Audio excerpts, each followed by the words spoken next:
What is going on, guys? It is May 6th, 9:30 a.m. right now. I know it's a little bit late, but I did actually sleep in a little bit. Rachel slept over last night, so we were up late watching movies and stuff like that. I know, not typical of me, but it is what it is. It happens. So I took today as a rest day off for my cardio because I do it 5 days a week, so that means I get 2 days off. That means I only have one more day off of cardio for the rest of the week, so I'm going to pay for that later whenever I want to take a rest day on like Thursday, but hey, you got to do what you got to do. You got to make up for your fuck ups. But hey, is it not a beautiful day, an amazing day to wake up and get the opportunity to grow and get the opportunity to face challenges, face struggles, overcome them, and get better in the pursuit of our goals? Because that is how you have to change your mindset from looking at struggles, adversity, hardships into challenges that you're capable of overcoming and will make you better in the long run. But the key here is making sure that it is in the pursuit of a goal, in the pursuit of becoming better, because you're gonna go through hardships and struggle no matter what you do in life. But if you're just trying to stay stagnant in life and not chase after a goal or something, they're really for nothing. You're not gonna get through them because you have no purpose behind the struggle. You have to have a goal in mind, whether it's growing financially, physically, spiritually, mentally. You have to have a purpose behind that struggle so that it's actually worth something. And so whenever you're going through it, you're like, this is worth it. I'm in the pursuit of something better. And that is why I'm going to overcome this. And I was reading Exodus in the Bible today, and there's a great message that can be for anybody, Christian or not, that speaks true to this. And it's whenever Moses is leading the Israelites out of Egypt, right? The Israelites are slaves to the Egyptians. They're treated horribly, and Moses leads them away from Egypt through the desert to the promised land. But it's not an easy task. They go through struggles and hardships along the way, and it's a long journey. And all along the journey, they're complaining and complaining about, why didn't God just give us the promised land? We should have just stayed back in Egypt where at least we had food. But they were slaves there, right? But in their mind, the struggle wasn't worth it for the promised land in the moment. And people will often ask, why didn't God just give them the promised land? Why did he make them go through all this struggle? And it's because they weren't capable of receiving the promised land yet. If you were just handed your goals and the things you want in life, you wouldn't have the mental capacity to be able to handle them and appreciate them and grow further because of them. Because whenever we're in the pursuit of a goal, you're always going to be faced with struggle and hardship, but it's for a purpose, it's for a reason. It's so that whenever you finally get there, you have now grown mentally and spiritually, and you can take things even further because now you're equipped with discipline, work ethic, mental toughness in order to be able to grow from there and not just stay stagnant. And you're also able to appreciate that goal a lot more. If you're just handed $1 million, you're not going to appreciate that $1 million. You didn't have to work for it. You didn't have to go through any struggle to get it. And you're probably going to end up wasting it. Versus if you had to work your ass off to get the $1 million, now you're going to truly appreciate that $1 million because of all the work that went into getting it. And you're going to be able to turn that $1 million into $10 million because you now have the skills to be able to do it and to flourish with it. And that's something I think that everybody needs to realize, is that the struggles and adversity we face in the pursuit of a goal are for a reason. They need to happen. They're a good thing. You're growing through the struggles and adversity and becoming better so that whenever you reach that goal, you can now go even further and you're capable of handling the goal and appreciating it. So you got to stop looking at the adversity and struggle in the pursuit of your goals that you're chasing right now, whatever they may be, as a hardship. Start looking at them as a challenge that you're going to defeat, challenge that you're going to get over, and that isn't going to stop you. In today's video, we're going to be going over how to grow some big ass legs, man, because today is leg day, and I couldn't be more excited / nervous / anxious, because you guys know I go hard as fuck on leg day, and it's not an easy task, and it sucks in the moment, but it's worth it whenever I walk out of that gym limping out of there and it can barely walk because I went so hard, because it feels good, because in that moment, in that lift, I knew who I was. I'm a guy that pushes through the pain in order to achieve something greater than me. But I'm going to finish up this breakfast, go give Rachel her breakfast and eat, and then we'll get on with the video. So today's going to be a little bit of a weird kind of leg day. It's 2 o'clock right now. If you guys watch my videos, you know I usually go around 1 o'clock after meal 2. But I actually just ate meal 3 because we're going to be going around 3:30. So the lift might actually be better because I have more food in my stomach. Not too sure. Right now, I feel a little bit bloated, so I'm hoping I get a nice shit in beforehand so I can train legs without the bloated stomach and stuff, because doing legs whenever you're bloated and stuff, it's not fucking fun. Nobody likes it. One thing I did want to mention real quick, whenever it comes to training and everything, is that so many people overcomplicate the ever-living fuck out of training, okay? And it's extremely common today with social media because there's so much information flying at you from different directions about training, putting on muscle, losing fat, all this stuff. And it can become really easy to obsess over all these nitty-gritty little details and not focus on just the basic foundational shit that you can do to get results. And really, that's all most of you really need. A lot of the really like optimal science-based shit, like That's for somebody that has been bodybuilding for a decade and they need to focus on very specific muscle groups and stuff like that. And there's really two groups of people that overcomplicate shit and get into all the science stuff, right? Group A is for a good reason. It's because they love training and they like learning about how the muscles work and stuff like that. And they don't really overcomplicate it. They're just very interested in the topic, right? And then group two is the people that are making excuses for not getting the results they want to.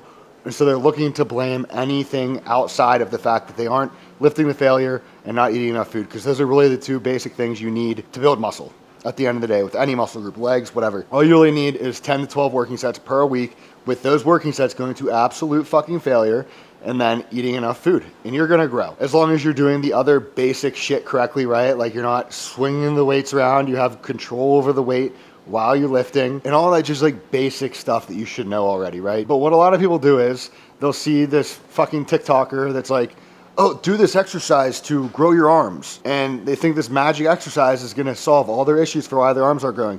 And so they switch their whole split around and start incorporating these weird variations, exercises, and stuff, thinking that it's gonna make this huge difference, but it's not, because they aren't doing the basics right.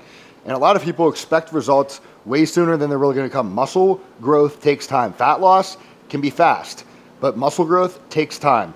You can only speed it up so much until you're kind of maxed out with it, right? And you're just gonna start putting on excess body fat. And so what a lot of these kids will do is they'll be on a training plan for like 3 months. The first month, their weight goes up a lot because, you know, they're just getting into a new surplus. They're getting water, glycogen, all this stuff in their body. And they're like, oh, and a lot of times they think, oh, I'm putting on all this muscle really quick. Then month 2, it slows down a little bit. And then month 3, it slows down a lot of bit to like 1 pound a week. And they're like, oh, something must be wrong. Something must be wrong. I need to change my split. I need to up the calories, whatever it may be. But the reality is they don't understand that's what you want in a growth phase. You want like a pound, 0.75 pounds a week. You want it to be slow, because then you're making sure that it's not as much fat going on and it's just muscle. And you want to find that sweet spot for your body to where you're putting on as much muscle as possible with as little fat as possible in the growth phase. Then they go switching shit all around when it doesn't need to be switched, and then they restart the whole process of it, and they never end up seeing long-term results because they don't stick to anything long-term, because they're wanting to get the results too fast. And whenever it comes to training splits and stuff like that, I'm not a big advocate of changing shit very often at all, because it's a lot more difficult to track progressive overload if you're constantly changing the movements, right? Because you can't make sure that you're progressively overloading and increasing in weights or reps each week if you're changing the movement every couple fucking weeks. You need to keep them the same for like a fucking year and see if you're progressing over that year in those lifts. I mean, there's really no reason to need to switch your exercises around and stuff. There's really no reason behind that, besides if every now and then you feel like just throwing something a little fun in there to kind of re-stimulate the mental side of things and bring the intensity back a little bit. That makes sense. I can get that every now and then. There's no need to be changing your split around all the time and stuff like that. Just stick with the basic movements, basic exercises like for legs, hack squat, leg extensions, leg curls, RDLs, leg press, the basic fucking movements. Go hard as fuck on them, eat enough food, and you're gonna grow. Guys, so it is 5:30, and Rachel and I actually today just got to the gym. I know it's a little bit late, but I'm not gonna lie, I was procrastinating leg day, because as you guys know, I get a little bit anxious, a little bit nervous for leg day, just because I don't have like a in the middle switch for legs. I go all fucking in, and it sucks, and it hurts really bad, and I usually feel fucking sick after, but that's the way it's gotta be, you know? So we're about to head in. I just drank my pre-workout. I'm feeling all itchy and shit, and we're ready to go. Are you ready? I'm ready. She's ready. Why my headphones disappear? All right, so gym is packed as fuck, which fucking sucks because, like I already said, didn't really want to be in here too much. Makes it a little bit harder to focus. But this is one of those days where I gotta put the headphones on, lock the fuck in, and you know, really focus. But on the days where you don't feel like going, those are the days that it is most fucking important to go do the thing that you don't want to do. Because if you don't do it, you're teaching your brain that it's okay to run from adversity, it's okay to run from struggle. Instead, you got to go do the thing and then do it 10 times fucking harder than you normally would, to teach your brain that rather than running from adversity and struggle, you look it in the fucking face and you plow through that fucking shit and get shit done. Get mad. You got to turn that not wanting to go into the gym, not wanting to go do whatever it is, into aggression towards yourself for being a little pussy, for being a little bitch. Get mad at yourself for even having that fucking thought, and take it out on the weights, take it out on whatever task you're trying to fucking complete.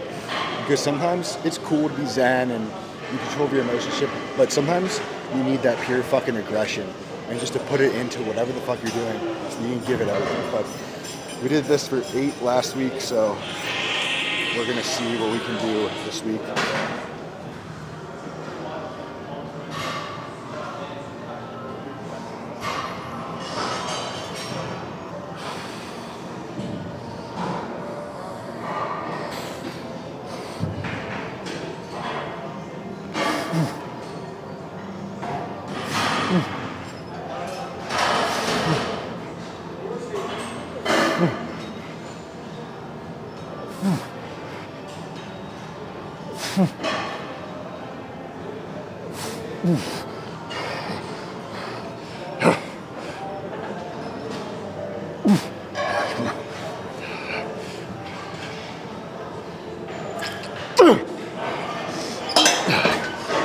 Oh, fuck. One more than last week.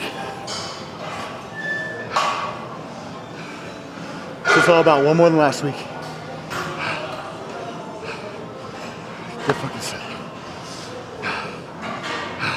Alright guys, so Rachel and I are back from leg day. We're taking Coda out to the bathroom. Proud dad moment. Coda is now lifting his leg up to pee. I don't know why that's a proud dad moment. I just feel like that's an alpha male dog kind of thing to do. So I'm proud. But leg day was pretty awesome. Had to end it a little bit early because my knee is fucking hurting. It's important to tell the difference between when you're being a little pussy ass bitch and when you're actually injuring yourself. Like, I'm literally kind of limping right now because my knee just hurts to fucking move. So it was a good call ending it a little bit early. I had 3 exercises left: leg press, adductions, and what was that last one? Oh, Bulgarian split squats. But I've been doing leg extensions instead because they hurt my knees a little bit less, but my knee is just a little bit fucked right now, so had to end it a bit early. But like I said, it's important to realize when you're just being a little pussy and when you need to end the workout early because you're actually injuring yourself. Because I wanted to keep going, I truly did, but it just, I couldn't even do a light weight without it being in a lot of pain, which sucks because typically that's what I would do. If it was starting to hurt, I'd do a lighter weight, higher reps, and putting more tension for a longer period of time on the muscle. But I couldn't even do that without it hurting. And now I am paying the cost. It hurts to go downstairs, hurts to walk. So we're gonna be using the BPC 157 and TB 500 to start to heal that again, unfortunately. But that's the cost of going from the Marines and then into bodybuilding is, you know, the shoulders, knees, back, all that shit's pretty much always fucked up. But yeah, the key as far as growing big ass legs, guys, is just pushing past that mental boundary. For some reason on leg day, did you see that poop dangling from his butt? Whenever it won't come out, he gets very upset and he starts running around in circles. But for some reason on leg day, your mind wants to give out way before your body. It's not like a lot of other body parts. You just need to learn to push past that point. But you also need to be careful of not going too heavy. I see a lot of people on leg day especially, they go so heavy that they aren't getting the full range of motion and they aren't really controlling the weight. They're just kind of slinging it back and forth. So you got to find that happy medium of using a heavy ass fucking weight, but also getting the full range of motion and controlling the weight, the entire rep range of the movement, and really feeling that fucking burn in your legs. And always remembering while you're doing your set that whenever you feel like you need to stop, you can almost always do, you know, 1, 2, 3 more reps and try to squeeze them out. But yeah, that's pretty much the key to doing leg day. Rachel, you got any tips for leg day? Don't be, oh, she's being bashful. She's being shy. But that's pretty much it for this video, guys. And I will see you guys in tomorrow's.